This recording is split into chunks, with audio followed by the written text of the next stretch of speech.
Sherbrooke 103.7 FM ou bien en direct sur le streamlining avec sur CFBU. .ca.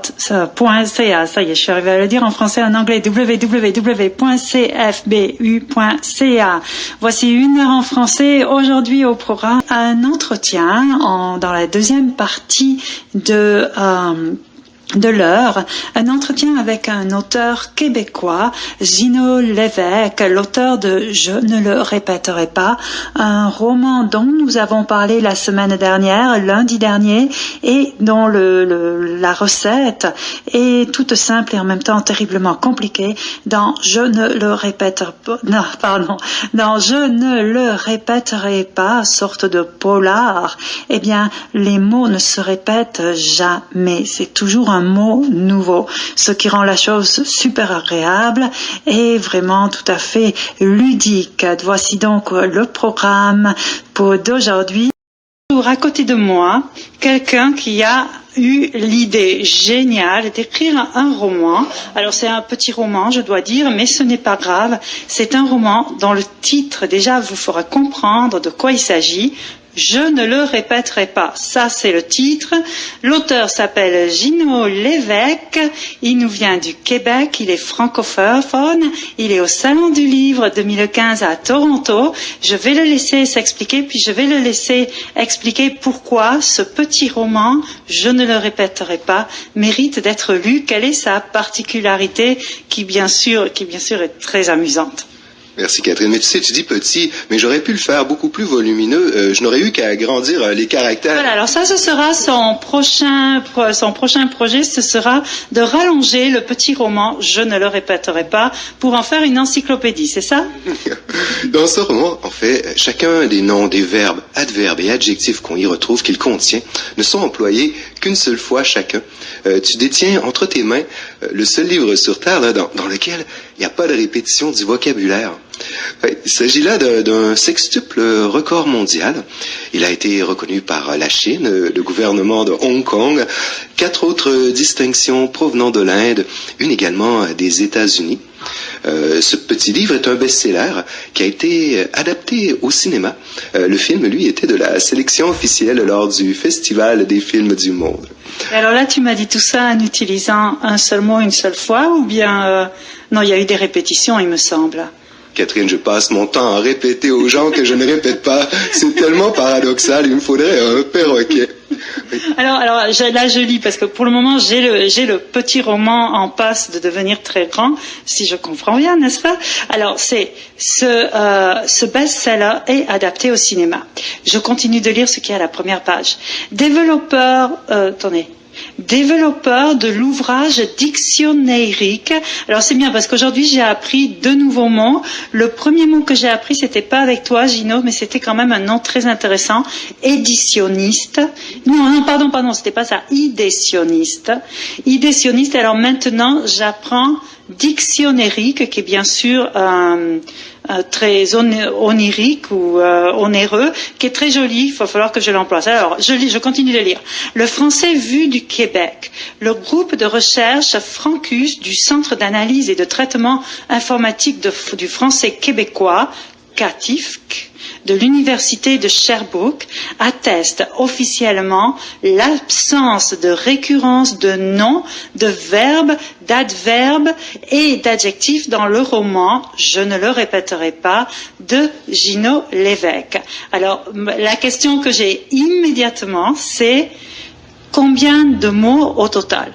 Là, tu vois, par contre, là, ça c'est la preuve là, que je suis romancier, je vais pas te raconter des histoires, là, même l'université l'atteste. Il contient, ce roman, 15% du langage et il tient à l'intérieur de 100 pages. C'est 15 000 mots que renferme ce livre. Alors, 15 000 mots et il n'y a aucune répétition. Enfin bon, on répète le, la, les, mais les autres, on ne les répète pas. Voilà. Il y a qu'à la page 2 qu'on le retrouve, là. Alors, et c'est à quelle page le verbe être? À la page 2. À la page 2. Alors, je vais vite chercher à la page 2 le verbe être parce que c'est celui-là qu'on retrouve d'habitude partout et j'essaye de le chercher. Ce sont des petites pages, donc ça m'aide si vous voulez, mais où c'est que je vois Je cherche tellement vite qu'évidemment je ne vais pas le voir, parce que être, il faut dire une chose, c'est un verbe petit. Et c'est facile de l'oublier. Ah voilà. Je crois à la sensation d'en être l'auteur. Et quand j'ai lu cette ligne, je peux vous assurer que vous n'entendrez plus jamais ces mots pendant, je vais vous dire combien il y a de pages, pendant une centaine de pages. Voilà. Donc c'est bien, c'est de la nouveauté à chaque mot. Il fallait le faire. Alors quand même, je vais te demander, je ne le répéterai pas, tu peux quand même nous donner juste une petite idée pour nous dire c'est quoi qui ne se répète pas, c'est quoi l'histoire un petit peu? C'est un suspense. Il s'agit là d'une histoire intrigante. Vous allez voir, les couleurs, elles changent sans prévenir, elles nous surprennent. Les personnages, eux, se cachent derrière des identités qui nous échappent. Et l'intrigue ne tourne pas autour d'une enquête policière, elle est en orbite autour d'un autre sujet, ce qui rend d'autant plus original. C'est quoi l'autre sujet? Il faudra le lire pour le découvrir. Moi, en écrivant ce roman, je voulais vous révéler l'unique. Vous savez, aller là où personne n'était encore jamais allé. Et j'ai vraiment bien fait d'explorer les possibilités du langage pour vous offrir cette dimension supplémentaire à l'expérience même de lecture. Car lire ce roman, assurément, va vous divertir, mais va dépasser cette sphère et décupler votre mémoire. Ça, là, c'est réellement fascinant. Oui, c'est mieux. Tu es en train de nous dire que c'est mieux que de lire un dictionnaire, parce que c'est plus amusant que de lire un dictionnaire, n'est-ce pas? Mais dans les dictionnaires, les mots se répètent. Oui, en plus, c'est vrai. Les mots se répètent partout dans les dictionnaires. Ouh. Alors là, vraiment, c'est une nouvelle expérience cérébrale, comme c'est la première fois que notre cerveau peut goûter à autant de mots différents. Une première expérience cérébrale du genre le stimule là, comme jamais auparavant. Il en résulte un phénomène de neurogenèse. Et on parle là, de naissance de milliards de nouvelles neurones. Et ça en lisant un tout petit livre. Alors, comme j'imagine, tu as déjà lu ton roman, on peut faire tout ça, là, cette neurogenèse et puis ces travaux de mémoire, enrichir son vocabulaire. Déjà, c'est très louable. Et on peut faire tout ça à peu près, si tu as déjà lu ton roman, il faut à peu près combien de temps pour le lire? Non seulement je le lis souvent parce que j'aime les effets bénéfiques qu'il procure, on voit lors de sa lecture les afflux nerveux véhiculés par nos synapses est augmenté, une amélioration de la connectivité et de la plasticité neuronale, ce qui a pour effet direct d'augmenter nos facultés cognitives. Mais je le lis souvent également parce que je trouve que c'est bien écrit. Oui, mais c'est bien écrit en combien d'heures de lecture? Enfin, je pense qu'il faut même pas des heures, ça doit aller très vite. Ça prend 2h30, 3 heures pour lire ce roman environ, et vous allez vivre cette mutation cérébrale en très peu de temps. Alors, dis sérieusement, le livre est vraiment génial parce que c'est très rare de trouver un livre où les mots sont toujours différents. N'est-ce pas? C'est un petit peu, c'est ce qu'on appelle la littérature à contrainte. C'est très à la mode pour le moment. C'est une bonne chose que ce soit à la mode parce qu'il y a eu des modes littéraires bien pires que celle-là, tout simplement. Et la littérature à contrainte, ça devient un jeu. Et puis, généralement, dans la littérature à contrainte, il faut compter quelque chose. Et ici, il n'y a même pas besoin de savoir compter, ce qui pour moi est très intéressant. Il suffit de compter, de savoir compter jusqu'à 1, puisqu'on sait, c'est attesté, c'est prouvé, c'est écrit que c'est prouvé, on sait que 1 ne deviendra jamais 2. Non? En tout cas, je sais si on fait un calcul de dérivée, pour exemple, et qu'on réintègre par la suite, vous pouvez avec 2 plus 2 arriver à 5. Mais bon... Oui, mais n'entrons pas dans cette conversation, parce que là, ça dépasse mes facultés. Tu as raison, Catherine, ma démarche est toulipienne. Absolument, tout comme Pérec et compagnie, j'ai voulu explorer les possibilités du langage. Moi, je suis un pataphysicien. Alors, un pataphysicien... explique-nous, à nous tous, c'est quoi un pataphysicien, un patatras de physicien? On écoute parce que c'est une définition, je sais qu'elle est amusante. Oui, la pataphysique vient d'une science qui est la phénoménologie. Alors, c'est l'étude du phénoménal, de ce qui est extraordinaire. D'ailleurs, elle a donné naissance, la pataphysique, à la physique quantique qu'on connaît bien aujourd'hui.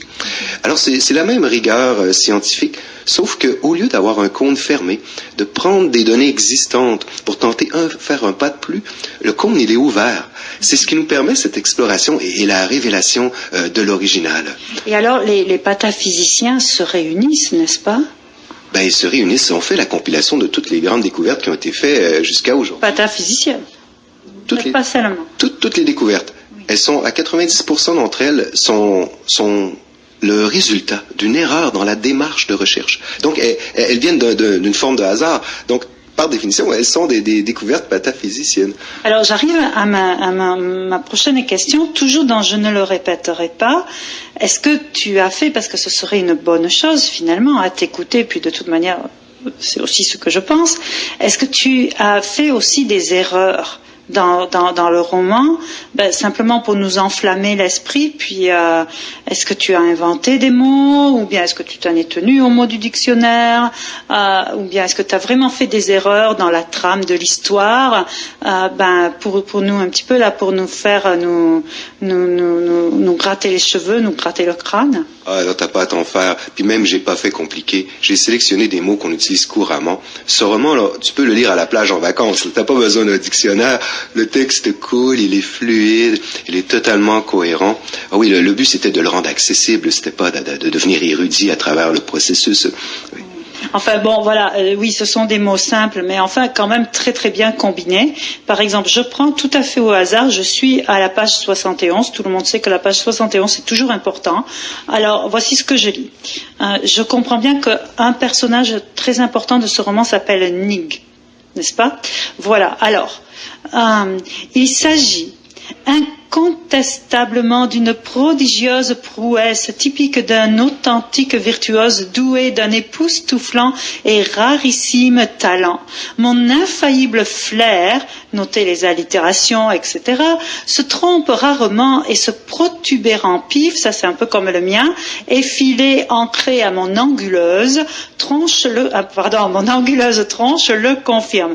Alors ça c'est quand même pas le genre, c'est tous des mots qu'on connaît tous, mais c'est quand même pas le genre de conversation qu'on a à la plage, n'est-ce pas? Non, ton écriture relève de la poésie. Disons-le, quand je parle de prodigieuse prouesse et époustouflante, rarissime talent, alors tu as en face de toi quelqu'un qui fait exprès d'utiliser le mot époustouflant au minimum une fois par jour. Mais je sais que c'est quand même d'un usage relativement rare. Alors, quel est l'effet, quel est le travail de poésie que tu as effectué pour ce magnifique roman? Tu sais, Catherine, moi, j'aime avoir les mots en bouche. Il me plaît de les goûter. J'apprécie la musicalité du langage et c'est pourquoi j'ai fait en sorte que le texte en soit empreint. Voilà. Et donc cette histoire, moi, il me tarde de découvrir ce fameux Nig qui a un nom très évocateur. Il s'appelle Nig Cassini. Et puis, tiens, je suis à la page 40 où on parle d'un mignon chaperon rougi.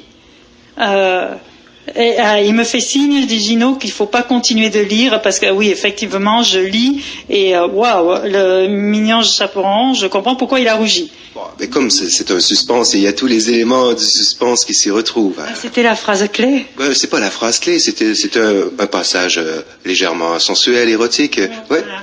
Ah, mais ça, c'est pas clé, c'est normal. Et alors, tu es un artiste aussi, puisque explique-nous rapidement. Ce sera ma dernière question, je le promets.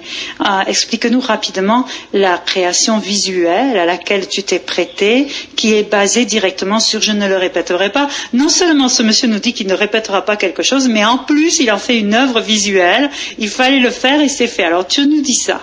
Je voulais vous en mettre plein la vue. Alors, j'ai écrit l'entièreté du contenu du roman à la main, sur une seule page. J'en ai fait un ouvrage calligraphe. Et bon, ce qui m'a motivé à faire ça, c'est suite à une recherche sur la mémoire photographique. Tu sais, hein, il semblerait que lorsqu'on ouvre la page d'un livre, avant même de l'avoir lu, on l'a absorbé en entier. Tu sais, il y a des gens comme ça, ils vont ouvrir le bottin téléphonique et ils vont nous dire par cœur toutes les données qu'ils y ont lues.